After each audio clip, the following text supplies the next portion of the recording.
नमस्कार, आप लोग देख रहे हैं इन्फो न्यूज। मैं हूं आपके साथ चैतन्य और नजर डालते हैं आज की सुबह की बड़ी खबरों पर। खबर में आगे बढ़ने से पहले अगर आप लोग मेरे फेसबुक, यूट्यूब, इंस्टाग्राम या ट्विटर पर देख रहे हैं तो मुझे जल्दी से फॉलो और सब्सक्राइब कर लें। प्रधानमंत्री नरेंद्र मोदी के नाम पर एक नया रिकॉर्ड बन गया है। सोशल मीडिया प्लेटफॉर्म एक्स पर पीएम मोदी ने 100 मिलियन यानी 10 करोड़ फॉलोअर्स पूरे हो गए हैं। इसी के साथ ही प्रधानमंत्री मोदी एक्स पर सबसे ज्यादा फॉलो किए जाने वाले नेता बन गए हैं।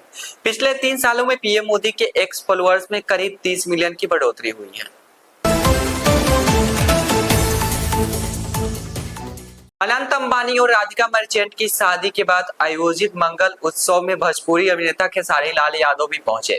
Khesari of white authentic wear में खूब जम रहे थे। नून रोटी खाएंगे, जिंदगी संगे बिताएंगे गानों को लेकर मशहूर भोजपुरी फिल्म इंडस्ट्रीज के सुपरस्टार खेसारी लाल यादव को एकदम अलग अंदाज में देखा गया। बिहार में मानसून की झमाझम बारिश के बाद कुछ इलाकों में बीते एक हफ्ते में लोगों को उमस वाली गर्मी से परेशान है। कुछ जिलों में तो अभी भी खूब बारिश हो रही है, लेकिन पटना समेत कुछ अन्य जिलों में उष्ण वाली गर्मी से लोगों को सता रही है।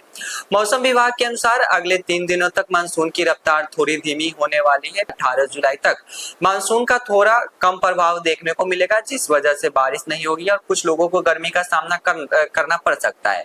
हालांकि मौसम विभाग ने 14 जुलाई को कई जिलों में बारिश का पूर्वानुमान जताया है। मौसम विभाग के अनुसार बिहार के पश्चिमी चंपारण, सुपौल, अररिया और किशनगंज में भारी वर्षा का पूर्वानुमान है। वहीं पूर्वी चंपारण, सिवान, सारण, गोपालगंज, मधेपुरा, सहरसा, पूर्णिया, कटिहार, भागलपुर, बांका, जमुई, मुंगेर और खगड़िया जिले के अनेक स्थलों पर मध्यम में तेज वर्षा होने की संभावना है। मुकेश अंबानी के बेटे की शादी के लेकर केंद्रीय मंत्री जीतन मांझी ने बड़ा बयान दिया है। मांझी ने कहा कि मुकेश अंबानी की शादी में पैसे की बर्बादी की गई। शान शौकत के लिए करोड़ों रुपए पानी की तरह झोंक दिया गया। यदि मुकेश अंबानी अपनी पैसों को गरीबी के लिए कुछ करते, उनके उत्थान के लिए कुछ करते तो बेहतर होता। मुकेश अंबानी के बेटे के शादी में नहीं जाने को लेकर जब केंद्रीय मंत्री से पूछा गया तो केंद्रीय मंत्री जीतन मांझी ने कहा कि हम बहुत छोटे तबके के लोग हैं। जिस संस्कृति में वहां स्वागत हुआ, बारात हुई थी, मुझे ऐसा लग रहा कि फूहड़ ड्रेस में लोग शादी में गए हैं।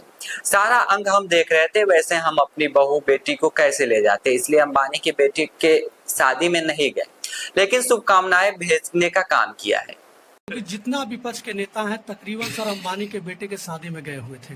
जीतन राम मांझी को निमंत्रण मिला था या फिर नहीं मिला था? देखिए, हम तो बोल ही देंगे, आप नहीं मानिएगा तो पूछ देते हैं। देखिए, हम बहुत छोटे तबके के लोग में से हम हैं। इस संस्कृति में वहाँ पर स्वागत हुआ और बारात थी।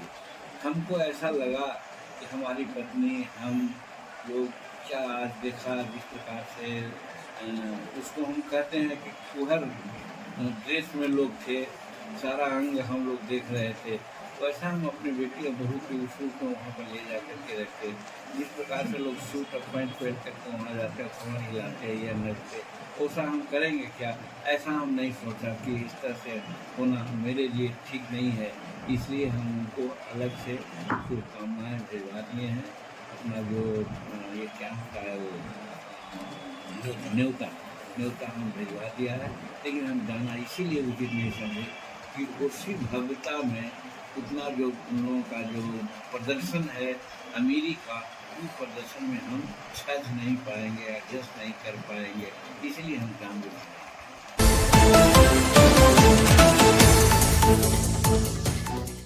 बिहार में अगले 3 दिनों तक ग्रामीण बैंक बंद रहेंगे। इस दौरान बैंकिंग के सारे काम प्रभावित रहेंगे। 17 सूत्री मांगों के लेकर ज्वाइंट फोरम ऑफ दक्षिण बिहार ग्रामीण बैंक के यूनियन की ओर से हड़ताल की घोषणा की गई है।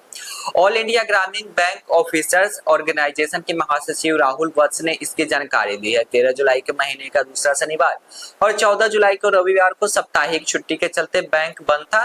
अब 15 जुलाई और 16 जुलाई को हड़ताल है और फिर 17 जुलाई को मुहर्रम के कारण बैंक को बंद रखा जाएगा।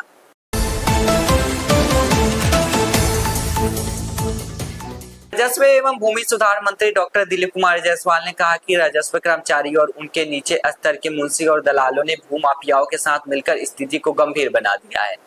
निर्धन लोगों का भी कोई काम बिना पैसे के नहीं हो रहा है। मैं जहां भी जा रहा हूं, लोग अंचल स्तर के कर्मियों को भ्रष्टाचार की शिकायतें लेकर आ रहे हैं। उन्होंने कहा कि हमारी कुर्सी किसी भी तरह के भ्रष्टाचार लिप्त नहीं होगी। अपेक्षा है कि अभी भी ईमानदारी और निष्ठा से काम करें। उन्होंने अधिकारियों के प्रश्न किया, क्या क्या भ्रष्टाचार के दाग से मुक्त हो सकते हैं। उन्होंने स्वयं उत्तर भी दिया कि मजबूरी, इच्छा शक्ति से यह संभव है। आइए इस महीने के भ्रष्टाचार मुक्त कार्य प्रणाली की शुरुआत करें।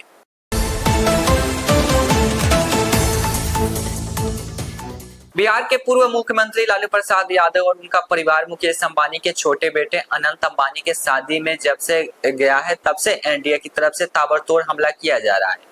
इस शादी में शामिल होने को लेकर सबसे ज्यादा ट्रोल लालू परिवार और अखिलेश यादव हो रहे हैं, क्योंकि चुनाव के समय यह दोनों पार्टियां कांग्रेस से सुर मिलाते हुए उद्योगपति मुकेश अंबानी को बीजेपी का सहयोगी बता रही थी।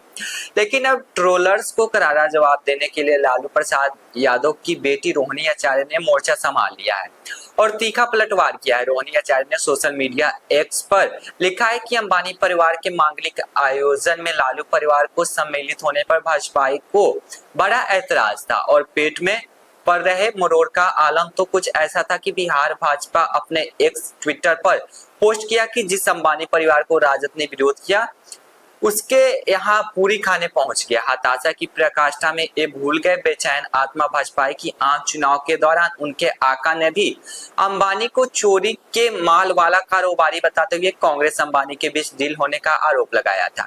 भाजपाइयों से ये पूछना चाहिए कि कल किस मुंह से उनके आका अंबानी परिवार के यहाँ आयोजित वर-वधू स्वागत समारोह में शिरकत करने गए थे। कहीं ऐसा तो नहीं कि लालू परिवार द्वारा छोड़ी गई झूठी थालियों को साफ करने गए थे उनके आका। बिहार लोक सेवा आयोग के तीसरे चरण की शिक्षक नियुक्ति परीक्षा में प्रश्न पत्र को लेकर नया प्रयोग करने की तैयारी में है। परीक्षा में कई तरह के बदलाव देखने को मिल सकते हैं। प्रश्न पत्र के लीक और वायरल होने से रोकने के लिए इसे कई सेट तैयार किए जा रहे हैं। एक ही जिले में अलग अलग केंद्रों पर प्रश्न पत्र के अलग अलग सेट रहेंगे। प्रश्न पत्र सेट करने में भी काफी सावधानी बरती जाएगी। जहां से प्रश्न पत्रों की छपाई होती थी उसे भी इस बार बीपीएससी ने बदल दिया है। पुराने सभी परीक्षा केंद्रों को बदलने की भी संभावना है। शिक्षा विभाग ने अपने बजट में सम्मिलित नई योजनाओं को धरातल पर उतारने की प्रक्रिया तेज कर दी है। 15 अगस्त में स्कूली शिक्षा के लिए माइक्रो इम्प्रूवमेंट प्रोजेक्ट को लागू करने की तैयारी हो रही है। कक्षा 6 से 8 तक छात्र छात्राओं में विज्ञान के प्रति रुचि जगाने के लिए यह प्रोजेक्ट विद्यालय स्तर पर शुरू किया जाएगा। इसके तहत प्रत्येक माह विज्ञान एवं गणित की पाठ्य पुस्तकों से एक एक पाठ का माइक्रो इम्प्रूवमेंट प्रोजेक्ट की तहत सभी विद्यालयों में 6 वर्ग से 8 के लिए भेजे जाएंगे। शिक्षा विभाग से मिली जानकारी के मुताबिक प्रारंभिक विद्यालयों के छात्र छात्राओं के बीच यह हर माह विज्ञान विषयों पर आधारित प्रतियोगिता भी कराई जाएगी। वही माइक्रो इम्प्रूवमेंट प्रोजेक्ट यूट्यूब पर लाइव प्रसारित किया जाएगा ताकि विद्यार्थी विद्यालयों में छुट्टी के बाद घरों में भी माइक्रो इम्प्रूवमेंट प्रोजेक्ट का लाभ उठा सके। अभी के लिए इतना ही। देश और दुनिया की बाकी खबरों के लिए देखते रहिए इन्फो न्यूज।